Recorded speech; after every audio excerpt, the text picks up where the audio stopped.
Katia Rivas vive en la ciudad de Cochabamba, Bolivia. Es una sierva de Dios. Ha escrito ya 9 libros con los mensajes que nuestro Señor Jesucristo y la Santísima Virgen María le han dado para difundir.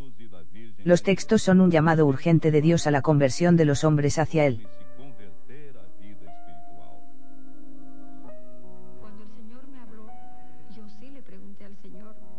¿Por qué, Señor, has elegido a una mujer tan poca cosa como yo? En 1993 comenzaron las visiones y los mensajes. La Santa Iglesia Católica ha aprobado los textos que Katia ha escrito. El obispo indicó a un conciliario espiritual para acompañar a Katia, el padre Enzo Cecilio. Los fenómenos de los estigmas de Katia también han sido observados por periodistas como el americano Michael Wilsey. En los días santos aparecen en el cuerpo de Katia las llagas de la pasión de Jesucristo. La conclusión de científicos americanos y brasileños es que se tratan de fenómenos sobrenaturales. Son los estigmas de nuestro Señor Jesucristo en el cuerpo de Katia como un aviso serio de Dios a los hombres para que se conviertan de corazón. ¿Existe algo de sobrenatural? ¿O qué significan estas marcas? Estigmas. Busca almas e imprime en sus mentes la visión del dolor en el cual me consumí. Pedí por toda esa humanidad que me desconocería, que me sacrificaría tantas veces. Piensen en todo cuanto tuve que padecer por salvar al hombre, para poder reinar en su corazón, para hacerle posible la entrada en el reino de mi Padre. Y como el amor no crece sin penas, así yo, poco a poco, voy retirando la dulzura para dejar a las almas en su aridez. Y esto para que vayan ayunando de su propio gusto, para hacerles comprender que deben tener la luz puesta en otro deseo, el mío. Tendrán dulzuras y mucho más de lo que dejan. Gozarán tanto de cuanto yo los he hecho capaces. Yo soy quien les preparó el banquete. Yo soy el alimento. Muchos sacerdotes lo son, porque yo quise hacerlos mis ministros, no porque me sigan de verdad. Oren por ellos. Deben ofrecer a mi Padre la pena que yo sentí cuando en el templo eché por tierra los bancos de los mercaderes y reproché a los ministros de entonces por haber hecho de la casa de Dios una reunión de logreros, porque prometo a quien ore por mis sacerdotes la remisión de toda pena temporal de vida. No habrá purgatorio para quien se aflige a causa de los sacerdotes tibios, que los pecados de todos eran hechos míos, y yo debía responder por cada uno. Así yo, inocente, respondí al Padre, como si fuese verdaderamente culpable de deshonestidad. Por lo tanto, fui hecho ladrón, asesino, adúltero, mentiroso, sacrílego, blasfemo, calumniador y rebelde al Padre, a quien he amado siempre. En esto, precisamente consistió mi sudor de sangre, en el contraste entre mi amor por el Padre y su voluntad. Pero obedecí hasta el fin, y por amor a todos, me cubrí de la mancha con tal de hacer el querer de mi Padre y salvarlos de la perdición eterna. Al lavarle los pies, quise enseñar a las almas que tienen trabajos apostólicos a humillarse y a tratar con dulzura a los pecadores y a todas las almas que les están confiadas. Me envolví con un lienzo para enseñarles que para obtener éxito con las almas hay que ceñirse con la mortificación y la propia abnegación. Quise que aprendan la mutua caridad y cómo se deben lavar las faltas que se observan en el prójimo, disimulándolas y excusándolas siempre, sin divulgar jamás los defectos ajenos. Si bien era grande mi alegría de hacerme compañero de los hombres hasta el fin de los siglos y alimento divino de las almas, y veía cuántas me rendirían homenaje de adoración, de amor, de reparación. No fue poca la tristeza que me ocasionó el contemplar a todas aquellas almas que habrían de abandonarme en el sagrario, y cuántas dudarían de mi presencia en la Eucaristía. Y cómo mi carne y mi sangre profanadas se convertirían en motivo de condenación para muchas almas. Tú no puedes comprender la forma en la cual contemplé todos los sacrilegios, ultrajes y tremendas abominaciones que se cometerían contra mí. Las muchísimas horas que iría a pasar solo en los sagrarios, cuántas noches largas, cuántos hombres rechazarían los amorosos llamados que les dirigiría. Por amor a las almas, permanezco prisionero en la Eucaristía. Sé que tienen que atender las necesidades de su familia, de su casa y del mundo que lo solicita sin cesar, pero no tendrán un momento para venir a darme prueba de su amor y de su gratitud. No se dejen llevar de tantas preocupaciones inútiles y reserven un momento para venir a visitar al prisionero del amor. ¿Sabes los frutos que obtendrás? La victoria sobre tu carácter reparará ofensas, expiará faltas. Si no te turbas al recibir una corrección y la aceptas con gozo, obtendrás que las almas cegadas por el orgullo se humillen y pidan perdón. Esto es lo que haré en tu alma si me dejas trabajar libremente.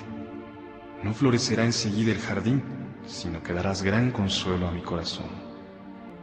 Pero entre mis elegidos hay algunas almas que me ocasionan pena. ¿Perseverarán todas? Alma, deja que me derrame en ti. Haz de válvula de mi corazón, porque no falta alguien que comprime mi amor. Nuestro Señor Jesucristo le revela a la estigmatizada Catalina Rivas, que al cargar sobre sí mismo todos los pecados del mundo, Él se presenta al Padre para que caiga sobre él, como hombre, toda su divina justicia. De este modo, Jesucristo, se sintió privado de su divinidad, presentándose a la más aberrante y descomunal pasión como hombre. Padre, si es posible, aleja de mí este cáliz, pero que no se haga mi voluntad sino la tuya. Dije así en el colmo de la amargura, cuando el peso que gravitaba sobre mí se había hecho tan sangriento que mi alma se encontraba en la más inverosímil oscuridad. Se lo dije al Padre porque, al asumir toda culpa, me presentaba delante suyo como el único pecador, contra el cual se descargaba toda su divina justicia. Y sintiéndome privado de mi divinidad, solo la humanidad aparecía delante de mí. Quítame, oh Padre, este amarguísimo cáliz que me presentas y que, al venir a este mundo, sin embargo, lo acepté por tu amor. Antes de sufrir, conocí en mí mismo todo sufrimiento y podía evaluarlo enteramente. En cambio, cuando quise padecer, además de pleno conocimiento y valoración, tuve la sensación humana de todos los sufrimientos. Yo los tomé todos. Hablando de mi pasión, no puedo pormenorizar tanto. Otras veces lo he hecho y ustedes no pueden comprenderlo, debido a que su naturaleza humana no alcanzaría a comprender la desmesurada extensión de los dolores que he sufrido. Sí, yo los ilumino, pero me quedo en un límite, más allá del cual no pueden avanzar. Solo a mi madre le hice conocer todas mis cosas, por eso la sufrió más que todos.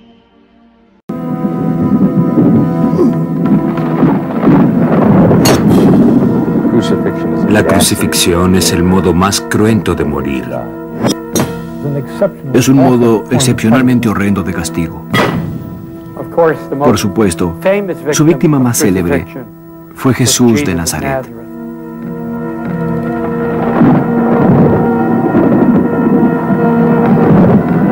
Los extremos del cuerpo son atravesados por los clavos. Es una sinfonía de dolor.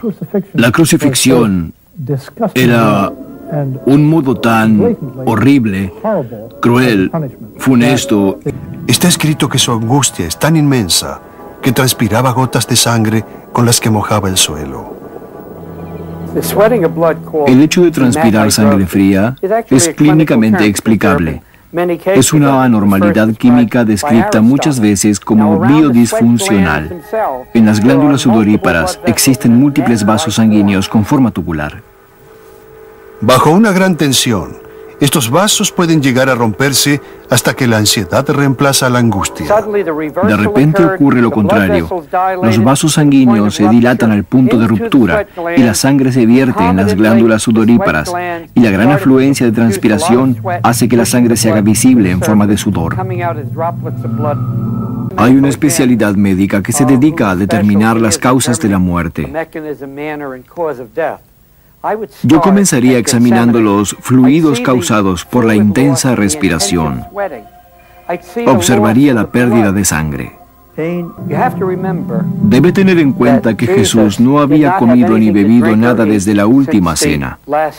A esto debe agregarse los sucesos de las últimas horas, y no había dormido nada en absoluto.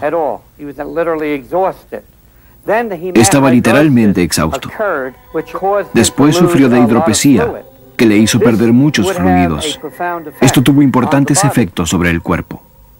Existen abundantes descripciones de la antigüedad respecto a la sala de tormentos, donde se practicaban los azotes.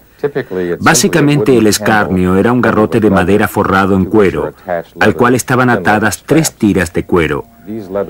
Estas tiras tenían en sus extremos bolas de metal, pinches, huesos o elementos similares a pesas. Esto dependía del daño que se quería infligir. Al golpear contra el cuero causaba un gran dolor, y algunas laceraban la piel al contacto profundamente.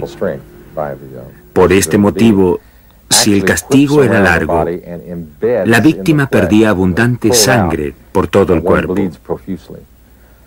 Esto realmente era como si fuese un verdadero baño de sangre. En el momento del martirio, tenemos ya la abundante pérdida de fluidos por la copiosa transpiración.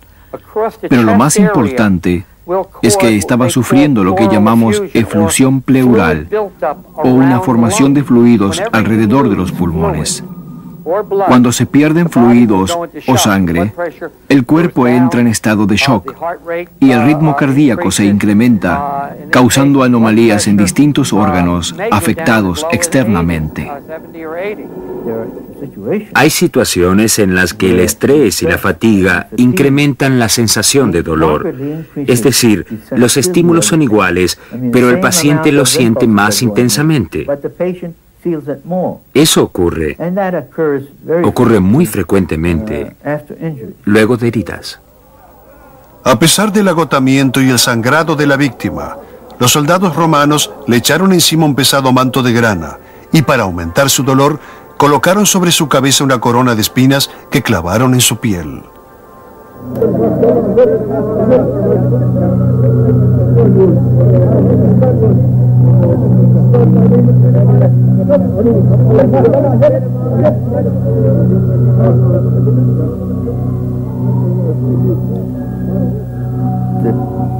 El paciente, ni bien tuvo la corona de espinas, sintió un profundo dolor magnificado por el hecho de que le rodeaba la cabeza.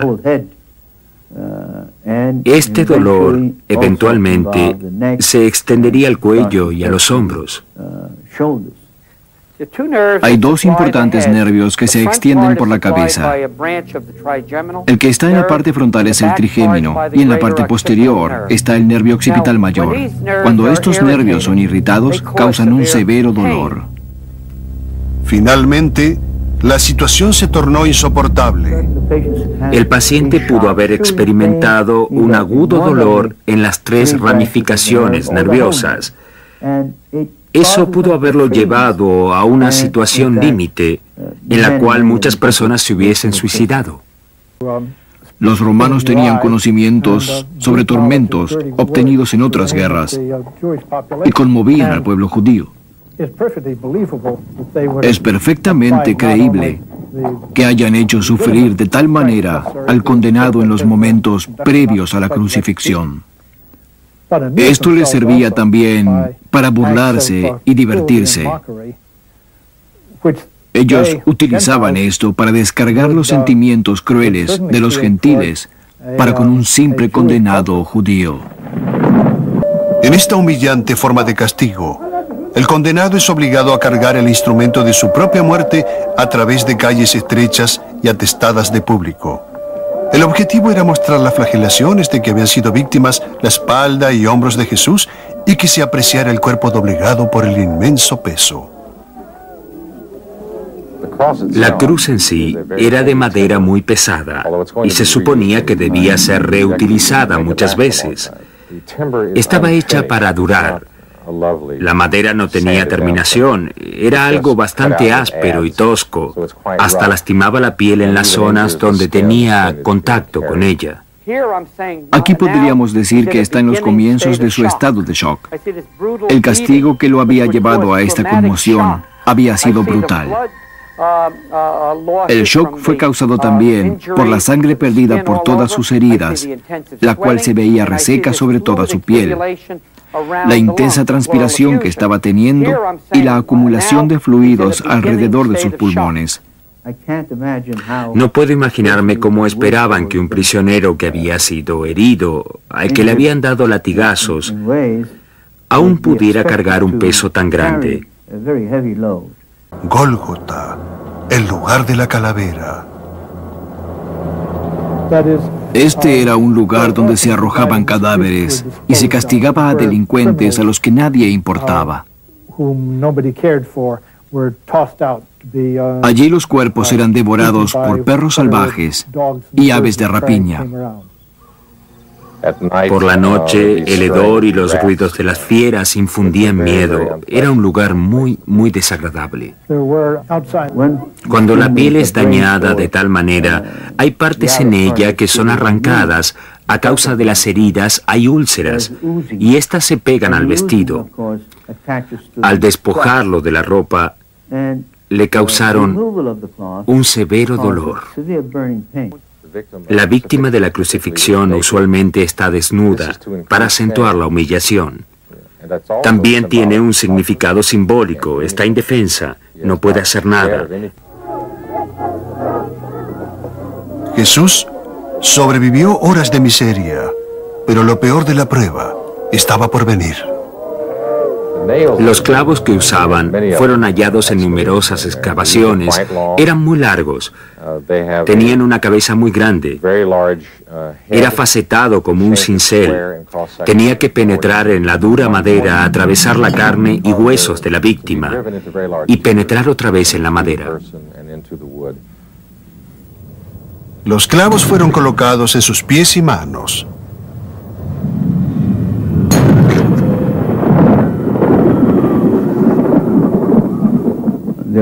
Hay muchos casos en los que una herida en la mano, hechas por una bala o algún objeto punzante, causaría un dolor que llevaría al desmayo. El dolor no se queda en el lugar. El dolor recorre todo el cuerpo. El nervio medio donde se inicia el daño causa un dolor tan tremendo que se extiende por todo el brazo y da una sensación de intenso calor. La sensación es como si un rayo hubiera caído sobre la mano. Ahora, nosotros sabemos a través de experiencias en casos de guerra, por ejemplo, la Segunda Guerra Mundial, estudiamos algo llamado cosalgia, que es el dolor ocasionado por las heridas causadas al nervio medio. El dolor era tan intenso que nada servía para mitigarlo. Había que intervenir la médula para hacer decrecer la sensación de dolor o directamente eliminarla.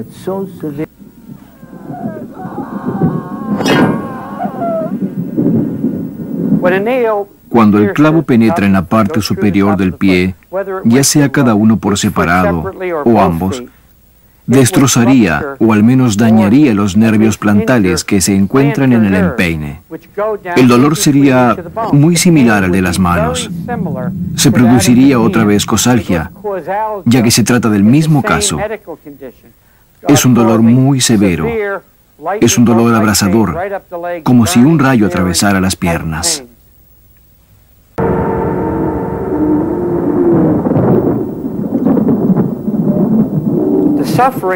El sufrimiento que está experimentando en la cruz en este punto es múltiple. Es una sinfonía de dolor, con cada movimiento que lo impulsa a mirar hacia arriba. La cabeza quiere escapar del dolor que percibe de los nervios medios destrozados, de los brazos y las piernas a la vez. La desesperación, el dolor y la sed es muy intensa.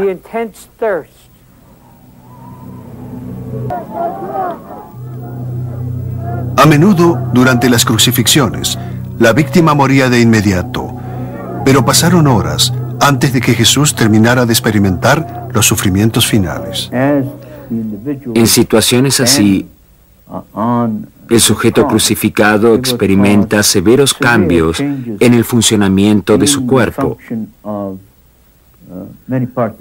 Por ejemplo, el estómago deja de funcionar por completo. El corazón late más y más rápido, hasta un cierto punto donde experimenta una detención. Después de un cierto tiempo, verán los labios separados y la lengua estará colgando. Hay un punto en el que la afluencia de sangre a los músculos, porque ya sabemos que el corazón bombea a un ritmo desesperado, no es suficiente para cubrir las necesidades metabólicas. Y el cuerpo dice basta, causando un colapso y un extenuante dolor final. Más tarde, la lengua seca casi se habrá fijado a la pared superior de la boca. Aquí el 5 de agosto del 1918, o sea, casi un mes antes de los estigmas, el Padre Pío tuvo aquí un fenómeno místico muy importante que se llama la transverberación. Él lo cuenta en una carta dirigida al director espiritual el 21 de agosto del 1918, o sea, un mes después, en la que cuenta cómo mientras estaba confesando a los seminaristas, él era director espiritual de los seminaristas, se le apareció ante los ojos un personaje celestial, que era Jesús, de hecho, y que le lanzó como una especie de lanza de fuego que le atravesó el corazón, lo hirió. Es la herida de amor, ¿no?, que se verificó también en Santa Teresa de Ávila y otros santos, otros místicos de la Iglesia Católica. Y Padre Pío de ahí en más, bueno, vivió realmente la pasión, ¿no?, un sufrimiento enorme que se hacía más, incluso más agudo, sobre todo en el día viernes, en el día de la pasión de Cristo, ¿no? Y eso fue como una preparación a los estigmas, porque de hecho 5 de agosto, los estigmas 20 de septiembre, casi un mes y algo después, el Padre Pío en el coro de la antigua iglesia, donde después seguramente iremos, mientras hacía la acción de gracias por la celebración de la Eucaristía que había celebrado previamente, ahí se le apareció nuevamente el mismo personaje, dice él, del 5 de agosto. Siempre Jesús, que prácticamente del que parten estos rayos de luces que atraviesan sus manos, sus pies. El Padre Pío se encontró crucificado, digamos, estigmatizado.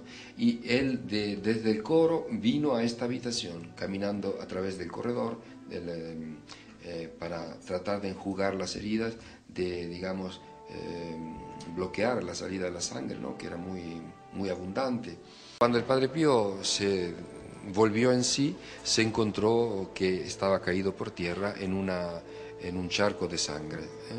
Entonces ahí tomó conciencia y trató, lógicamente, con el pañuelo de limpiar, de enjugar y de alcanzar la habitación sin que nadie se diera cuenta. Y de hecho logró por varios días tener escondido este hecho. No habló con nadie, no comentó a nadie, trató de ocultar lo más posible, y por varios días nadie se enteró. Repito, eran muy pocos los frailes que vivían en la comunidad en ese momento, pero sucedió que algunos días después, unos 5 o 6 días después, una hija espiritual que venía aquí a confesarse a menudo, se notó que el Padre Pío no le permitía más besar las manos, como se usaba en aquel entonces muy seguido hacer con los sacerdotes. Padre Pío, digamos, le sacaba la mano cuando ella quería besarla, y notó incluso que las mangas del hábito eran muy largas, Él probablemente habrá descosido digamos, el borde del... Y aquí viene que decir algo que es importante, Fray Carlo. Se habla mucho de este sentimiento de Padre Pío de ocultar. A él le daba un poco hasta de vergüenza que le haya pasado eso por su humildad, su profunda humildad, ¿no? Sí, lógicamente los estigmas atraían la atención, la curiosidad, ¿no? De hecho, cuando la noticia salió, digamos, al aire, se supo, algún periódico de Nápoles fue el primero que habló de este hecho, las multitudes acudían aquí por curiosidad para ver a este fraile con los estigmas. El Padre Pío, en su humildad, quería esconder lo más posible, ¿no? Incluso ya en 1910, cuando él había recibido los estigmas, en septiembre de 1910, un mes después de la ordenación sacerdotal en Pietrelcina, el Padre Pío había pedido al Señor que le sacara los signos exteriores, pero que le dejara el dolor, porque él quería sufrir con Cristo, ¿no? Entonces, en ese momento el Señor lo escuchó, le quitó estos signos exteriores, quedó solo un poco de una mancha roja, digamos, y sobre todo el dolor quedó. Pero aquí en San Giovanni Rotondo el Señor manifestó nuevamente a través de este milagro. Ahora, el significado de la estigmatización es muy importante. Lo mismo para San Francisco y para otros santos que han tenido los estigmas. Es una especie de sello de parte de Dios de la autenticidad, digamos, de la crucifixión interior, digamos, que ya ha acaecido, digamos, en el alma del Padre Pío en este caso, ¿no? Mi mamá me ha contado tantos milagros del Padre Pío, y yo le creía.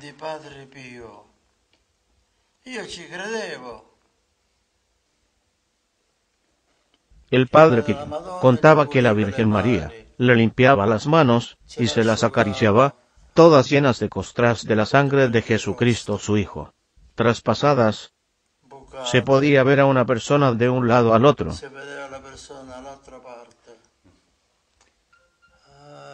Quello che era importante, se vedeva la persona all'altra parte.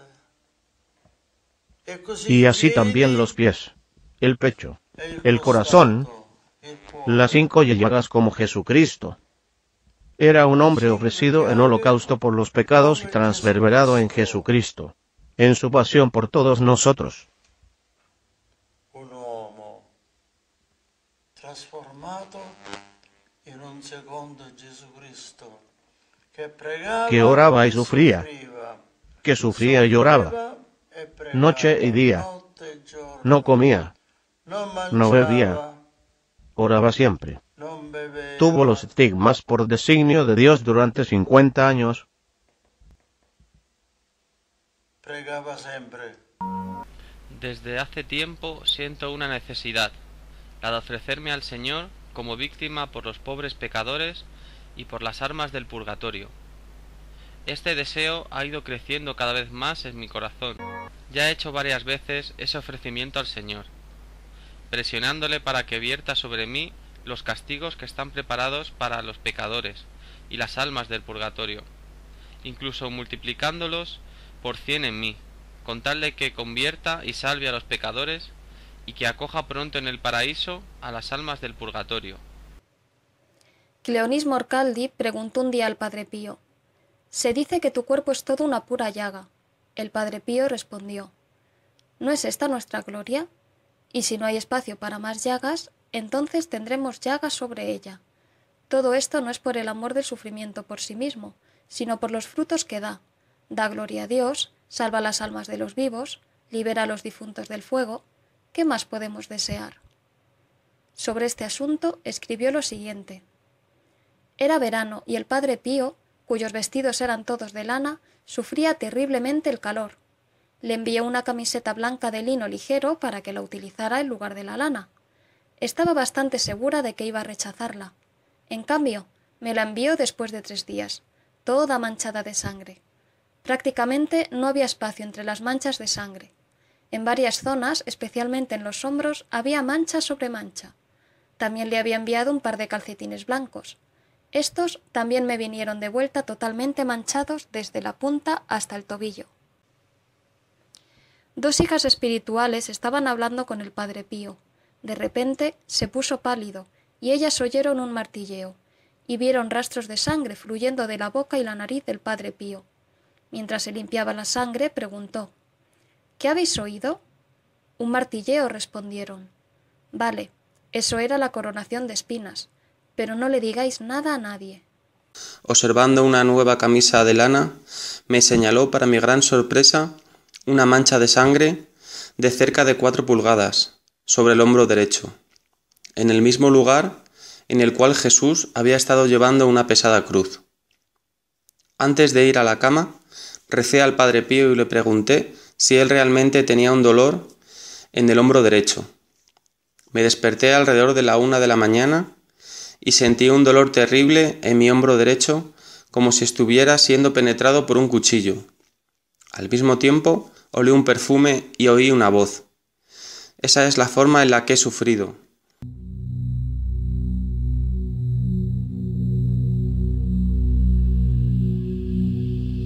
Cada Santa Misa escuchada con devoción produce en nuestras almas efectos maravillosos, abundantes gracias espirituales y materiales que nosotros mismos no sabemos. Es más fácil que la tierra siga existiendo, sin sol, que sin el santo sacrificio de la misa. Es una sagrada participación en la pasión de Jesús. Todo lo que el Señor sufrió en su pasión, yo lo sufro.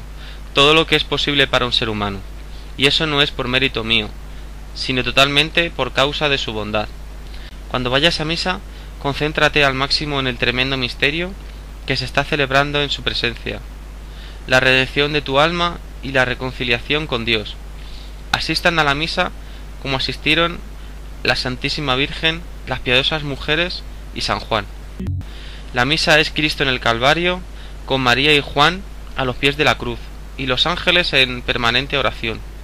Lloremos de amor y de adoración en esta contemplación. ¿No es cada misa una invitación que Cristo hace a sus miembros para hacerse con su parte en la pasión redentora? La misa debe ser para nosotros una ocasión de transustancializar nuestros dolores, que incorporados a Cristo adquieren valor de eternidad.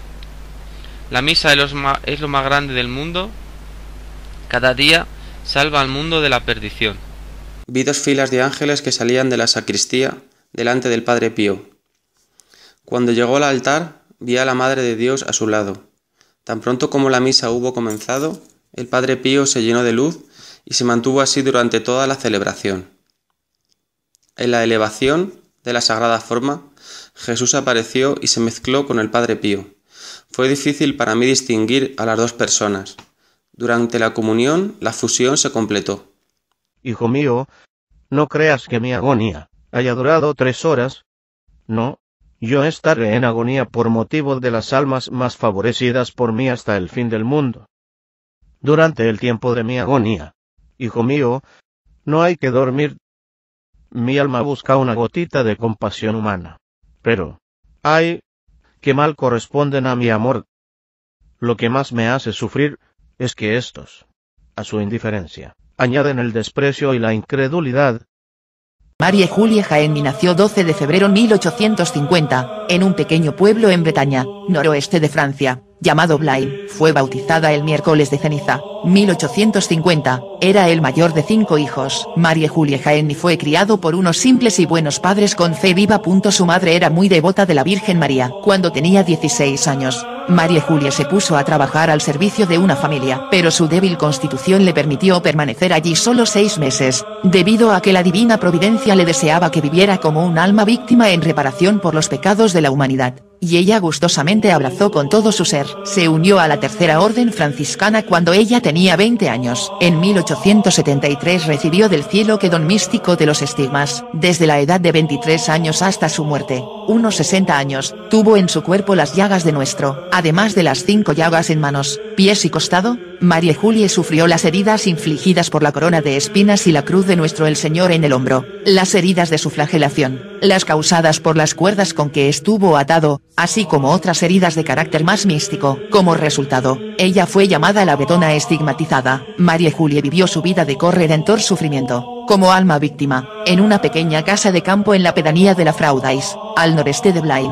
Ella cumplió nuestro deseo del Señor para ella de hacer reparación por los pecados de Francia y el mundo. Marie Julie fue la maravilla de los muchos científicos que la examinaron continuamente, el desprecio de los incrédulos y la admiración de su amigo de toda la vida, Monseñor Fournier, obispo de Nantes. Tenía el don de reconocer la hostia consagrada del pan común, así como los objetos que fueron bendecidos y los que no lo fueron. Su regalo también incluía el reconocimiento de reliquias e identificar de dónde venían. Y por último, a pesar de que era analfabeta, ella entendía himnos y oraciones litúrgicas en varios idiomas diferentes. Durante un periodo de 5 años, a partir del 28 de diciembre de 1875 sobrevivió solo con la sagrada hostia que recibió diariamente. Como registró Dr. Humbert Gourbeire, durante todo este periodo, no hubo excreciones líquidas ni sólidas. Ella era completamente insensible al dolor y a la luz intensa durante sus éxtasis. También informó apariciones de la Santísima Virgen María y Jesucristo a través de la cual recibió profecías sobre el fin del mundo, los reyes católicos, el castigo por los pecados de la gente, la destrucción de París a través de la guerra civil, los 3 días de oscuridad, y la venida del anticristo. Marie Julie Jaenny se fue a casa con el Señor en el 24 de febrero de 1941. La fundadora de las mínimas franciscanas, la Madre Conchita, jalisciense nacida el 8 de diciembre de 1914, hija de Juan Zúñiga Hermosillo y de la señora Simona López, del tronco de la familia de la Orden Franciscana, una persona que sufrió enfermedades, cruces, incomprensiones e ignominias, quien, siendo postulante en 1930 de las Capuchinas Sacramentales de Tlalpan, fue regalada con apariciones del Señor y visiones místicas que confirmaban el mensaje de nuestro Señor sobre el victimado y el ofrecimiento de su propia existencia a la divina justicia en favor del mundo pecador. Bien conocido es que el sufrimiento de Cristo tiene un valor infinito, como le enseña la Iglesia, y considera que nuestros sufrimientos unidos al suyo redimen nuestras almas y a otras por amor a Dios, como dice San Pablo: completo en mi carne lo que falta a los sufrimientos de Cristo, en 1 de Colosenses 24. Así que nadie puede decir: Cristo murió por mí y por tanto ya estoy salvado y no debo preocuparme, ni es preciso que yo aporte nada más, porque su pasión me ha logrado el perdón y me ha granjeado la entrada al paraíso. Sin embargo, para que me salve, es preciso que me asocie a ese sufrimiento. Debo tomar la mano llagada de Jesús, que Él mismo me tiende desde lo alto de la cruz, y prolongar así en mi vida la pasión de mi Redentor. Debo hacerme uno con Él y completar en mí la ofrenda. Me uno a esa pasión cada que frecuento los sacramentos, como decía Santa Catalina de Siena. Me uno a esa pasión cada que mortifico mis sentidos, cada que ayuno. Me uno a esa pasión cuando visito a los enfermos, cuando no duermo y todo lo ofrezco a Cristo. Me uno a esa pasión cuando llevo con alegría mis padecimientos, cuando no me quejo y cuando esas obras transcriben mi fe. Porque los tiempos con Dios no nacen, sino que se hacen. No llegan, sino se pelea por ellos.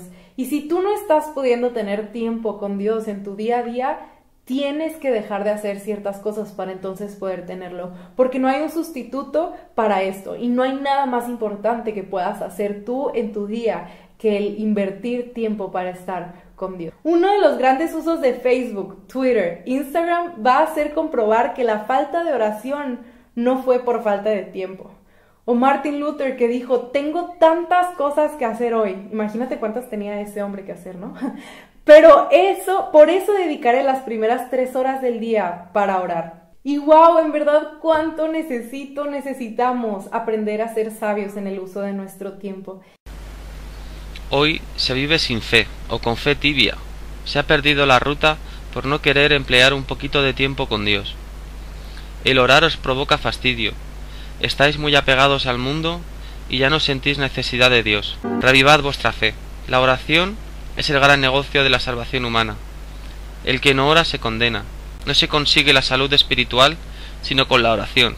No se gana la batalla sino con la oración. Si todos los cristianos vivieran según su vocación, la tierra misma de destierro se cambiaría en un paraíso.